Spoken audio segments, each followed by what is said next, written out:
praktek hukum ya, keadilan yang disebut korektif ya, kemudian yang bersifat kompensasi bisa diupayakan dalam perkara-perkara perdata. Tapi dalam perkara pidana, maka jaksa sebetulnya, jaksa ya, sebagai katakanlah dalam satu kasus pidana meninggalnya seseorang karena perbuatan dari orang lain, maka jaksa ini bisa menerapkan denda. Seperti dalam kasus kematian seorang wanita ya, pacar dari seorang anak muda ya, bapaknya pembesar di Surabaya itu, maka jaksa menerapkan denda ya, supaya dia bayar ya, misalnya kerugian selama perawatan di rumah sakit, kemudian juga orang tuanya kehilangan mata pencaharian, itu bisa dilakukan. Tetapi itu kan proporsi jaksa ya, proporsi jaksa dalam kasus-kasus konkret seperti itu. Dan ini belum lagi hal yang lazim ya, di Indonesia belum lagi hal yang lazim seperti ini. Itu hanya bisa dilakukan pendekatan dengan cara meminta jaksa untuk melakukan kompensasi ya. Itu contoh lah, saya lupa dalam kasus di Surabaya kemarin ya, ada seorang anak siapa tuh, pembesar pajak atau apa ya, pajak kali ya, dia bunuh apa namanya, aniaya pacarnya sehingga merembet itu perkaranya. Ternyata juga ada kasus korupsi macam-macam lah, itu kan merembet ya. Jadi seperti itu dalam apa, kejadian-kejadian seperti itu ya. Tapi dalam beberapa kasus konkret ya, saya sebagai pengacara guru ya, organisasi guru beberapa tahun yang lalu, kadang-kadang memang susah diterapkan itu keadilan. Misalnya seorang guru gampang sekali dihukum ya, diproses hukum apabila dia melakukan tindakan kekerasan ya, walaupun tidak terlalu serius, misalnya mencubit pipi ya anak seorang aparat atau anak seorang pejabat daerah, maka guru itu secara cepat bisa dilaporkan ke yang berwajib, ditahan atau tindakan hukum yang lainnya. Jadi kadang-kadang hukum itu bisa tegak apabila yang memiliki kepentingan terhadap penegak hukum adalah seorang pejabat, orang punya kekuasaan atau punya uang. Ya, saya pernah membantu menyelesaikan satu perkara sederhana sekali ya, seorang perkelahian ya di satu daerah di Palembang, dan kemudian pelaku ini langsung ditahan ya oleh pihak kepolisian ya. Jadi rupanya orang tua korban ini adalah kepala desa ya, kepala desa.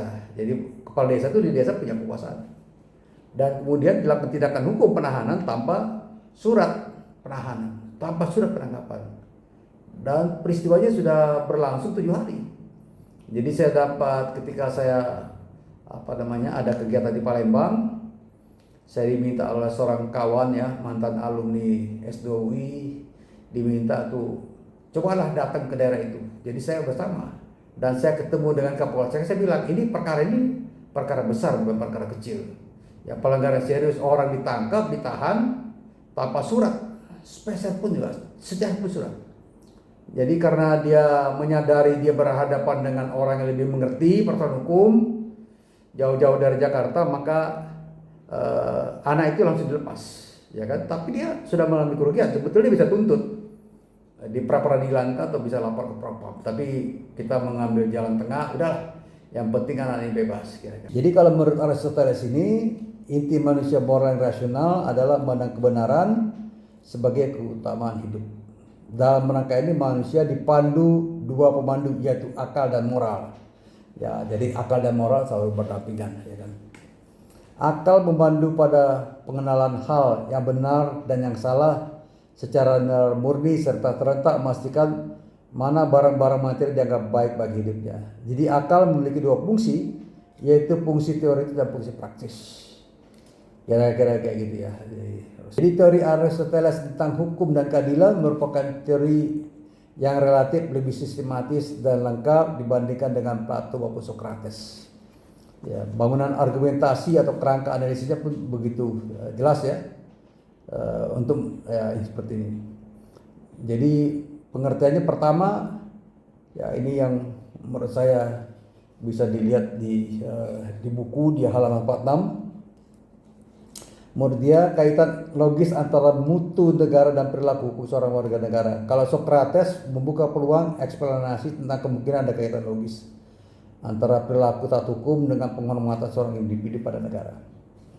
Ya, jadi bagaimana seorang warga negara taat pada hukum itu adalah ekspresi dari penghormatan terhadap negara. Karena negara ini harus menjadi contoh. Ya, negara dalam pengertian pejabat atau pemimpin dia contoh. Yang pertama, kegagalan negara menanamkan moralitas publik menyebabkan berkembangnya budaya pelanggaran hukum. Ya, misalnya contohlah di tengah penghematan negara ini, penghematan anggaran, tiba-tiba ada seorang bupati misalnya melaksanakan pesta pernikahan anaknya dengan pesta 7 hari 7 malam. Itu adalah satu contoh yang buruk. Jadi antara perbuatan kebijakan pemerintahan dengan perilaku pribadi pejabat itu tidak sinkron. Makanya terjadi budaya pelanggaran hukum. Ya paling tidak misalnya ya kita buat apa misalnya tunduk pada aturan-aturan dari bupati siapa kepala daerah itu gitu. Misal juga bisa juga dijelaskan bahwa korupsi berakar pada kegagalan negara menanamkan pemahaman tentang perbedaan ruang publik dan ruang privat. Berikut nilai-nilai menyertainya. Ya. Contoh misalnya, ya kan, dalam pelaksanaan tender misalnya pembangunan jalan atau pembangunan prasarana umum, keluarga dari pejabat itu kadang-kadang didahulukan. Itu suatu pelanggaran itu. Pelanggaran moral publik, ya kan rusak itu. Jadi orang tidak percaya hukum. Ya, banyak contoh problem seperti ini muncul di daerah. Ya,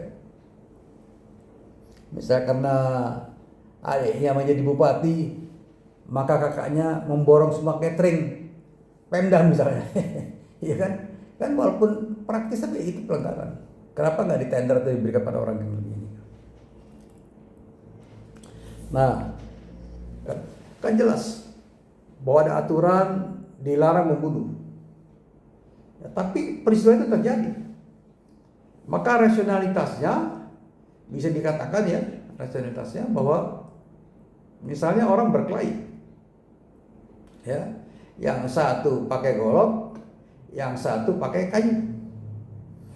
Kalau secara rasional yang pakai pedang parang ini lebih membahayakan daripada yang pakai balok kayu. Ya. Tetapi dalam perkelahian yang tidak seimbang, ya, akhirnya kalah ini yang pakai parang. Yang menang pakai balok. Tapi harus berhenti di situ. Ketika dia nyawanya selamat, dia tidak boleh melanjutkan perkelahian itu. Kalau dia melanjutkan perkelahian itu, maka adalah peristiwa pidana tidak berimbang. Dia melukai, membunuh orang. Ya, karena harus berhenti seperti itu. Nah, ini yang pertulisannya. Atau misalnya, apakah membunuh itu memang dilarang? Ya dilarang. Tapi bagaimana dengan seorang algojo melaksanakan eksekusi? Nah, itu dalam aturan, dalam KUHP ya, peninggalan Belanda disebutkan bahwa karena melaksanakan tugas dia tidak bisa dikenakan hukuman. Nah, itu contoh-contoh misalnya kalau kita lihat kecelakaan di jalan raya ya, sangat jarang sekali misalnya orang ingin mengambil peran menyelamatkan orang lain yang jadi korban kecelakaan itu dan menjadi saksi atau memberikan kesaksian di hadapan petugas kepolisian karena merepotkan. Itu satu contoh ekstrim ya, bagaimana menghindari diri dari keterlibatan dengan negara. Ya, seperti itu. Tidak dibikin oleh satu dua orang, tapi adalah satu kelompok untuk memastikan terjamin kepentingan individu di dalam kelompok itu atau di luar kelompok. Ya, seperti undang-undang lah, ya kan. Undang-undang dibuat DPR untuk melindungi secara umum perseorangan. Ya, walaupun ada orang yang tidak terwakili dalam dalam keanggotaan parlemen itu. Ya, kemarin saya baru debat di TV tentang